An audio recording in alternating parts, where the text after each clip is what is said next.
Il suffit parfois d'un petit week-end pour changer de vie. Bien conscient de cela, Géraldine Maillet et son compagnon Daniel Riolo ont décidé de partir pour le Maroc afin de profiter du soleil et de la piscine, mais aussi et surtout pour participer à un tournoi de poker organisé par la radio RMC. Étant animateur sur cette radio depuis des années, le journaliste a logiquement été invité et, bien évidemment, la chroniqueuse de Cyril Hanouna l'a suivi dans cette aventure. C'est sur leur compte Instagram respectif que les deux amoureux ont dévoilé leur voyage. Vêtue d'un simple jean, d'une paire de Converse et d'un sweat orange, Géraldine Maillet a d'ailleurs pris la pose devant la sublime piscine de son hôtel. Décontractée, elle affiche un sourire radieux de bonheur.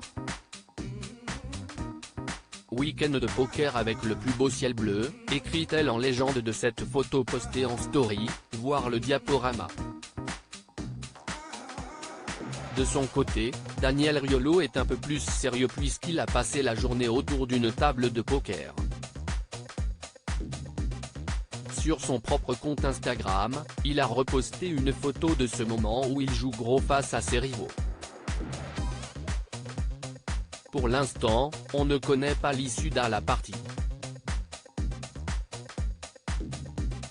Le tournoi devrait se terminer demain. Espérons pour que la finalité soit celle espérée. Un couple discret très pudique, Géraldine Maillet et Daniel Riolo n'évoquent que très rarement leur vie privée.